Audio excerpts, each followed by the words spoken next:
আওয়ামী লীগের দালাল আসছে ভুয়া সাংবাদিক সাজ্জা। 5 আগস্টের রাজনৈতিক পট পরিবর্তনের পর থেকেই দেশের গণমাধ্যম কর্মীদের একটি বড় অংশ মাঠ পর্যায়ে দায়িত্ব পালন করতে গিয়ে এক নতুন ধরনের মনস্তাত্ত্বিক ও শারীরিক ঝুঁকির মুখোমুখি হচ্ছেন। বিশেষ করে বাংলাদেশ জামায়াতে ইসলামীর বিভিন্ন কর্মসূচি কভার করতে গিয়ে মাঠের সাংবাদিকদের প্রায়শই দালাল সাংবাদিক কিংবা আওয়ামী দোসর তকমা শুনতে হচ্ছে। বিগত সময়ের দলটির বিরুদ্ধে গণমাধ্যমের একাংশের বৈরী আচরণ বা অপসাংবাদিকতার জেরে জামায়াত নেতাকর্মীদের মাঝে যে তীব্র মিডিয়া ট্রমা তৈরি হয়েছে তারই বহিঃপ্রকাশ ঘটেছে মাঠের রিপোর্টারদের ওপর ক্ষোভ ঝাড়ার মাধ্যমে।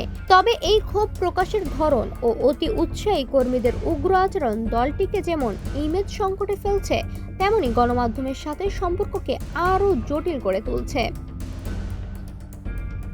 সম্প্রতি রাজধানীর ধানমন্ডি ৩২ নম্বর এলাকায় জামায়াতের শান্তিপূর্ণ রাজনৈতিক কর্মসূচি শেষে সাংবাদিকদের ওপর হামলার ঘটনা ঘটে। এই ঘটনার তীব্র সমালোচনা করে মাঠ পর্যায়ে সাংবাদিকরা বলছেন, একসময় যে জামায়াত রাজনৈতিক প্রতিকূলতায় সূর্য ওঠার আগে ঝটিকা মিছিল শেষ করত, আজ ক্ষমতার পট পরিবর্তনের পর তাদেরই কিছু নেতাকর্মী সাংবাদিকদের উপর চওড়া হচ্ছে।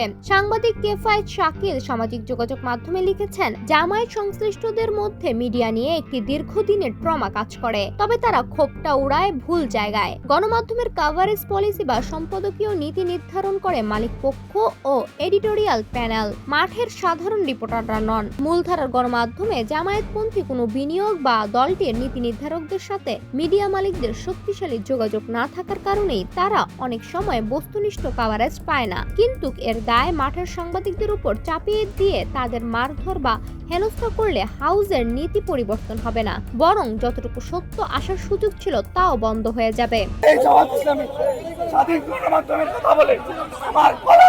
অন্যান্য গণমাধ্যম কর্মীরাও মনে করছেন, আওয়ামী লীগ বা ছাত্রলীগ ত্যাগ দিয়ে সাংবাদিকদের পেটানোর এই সংস্কৃতি সুস্থ বা মানবিক বাংলাদেশ গড়ার অন্তরায়।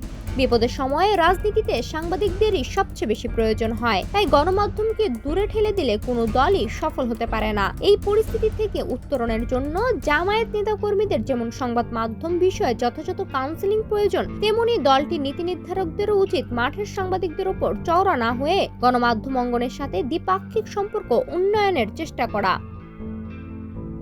এদিকে ধানমন্ডি ৩২ নম্বরের সাংবাদিকদের ওপর হামলার ঘটনাটিকে অনাকাঙ্ক্ষিত ও দুঃখজনক আখ্যা দিয়ে আনুষ্ঠানিক বিবৃতি দিয়েছে জামায়াতে ইসলামী। দলের কেন্দ্রীয় প্রচার ও মিডিয়া বিভাগের সেক্রেটারি অ্যাডভোকেট এহসানুল মাহবুব জুবায়ের আন্তরিক দুঃখ প্রকাশ করে দাবি করেছেন, দলের কর্মসূচি শেষ হওয়ার পর কিছু অতি উৎসাহী ব্যক্তি বা বহিরাগতদের উস্কানি এই অপ্রীতিকর পরিস্থিতি সৃষ্টি করেছে। তিনি স্পষ্ট করেন যে জামায়াত সর্বদা গণমাধ্যমের স্বাধীনতা ও সাংবাদিকদের পেশাগত অধিকারের প্রতি শ্রদ্ধাশীল এবং যে কোনো সহিংসতা দল কখনোই প্রশ্রয় দেয় না। ঘটনাটির তদন্তে মহানগরীয় দক্ষিণ জামায়াতের কর্মপরিষদ সদস্য অধ্যাপক নুরুন নবী মানিককে প্রধান করে 3 সদস্যের একটি অভ্যন্তরীণ তদন্ত কমিটির গঠন করা হয়েছে। কমিটিকে দ্রুত প্রতিবেদন জমা দিতে বলা হয়েছে এবং সংগঠনের কারো সংশ্লিষ্টতা প্রমাণিত হলে কঠোর সাংগঠনিক ব্যবস্থা নেওয়ার প্রতিশ্রুতি দেওয়া হয়েছে।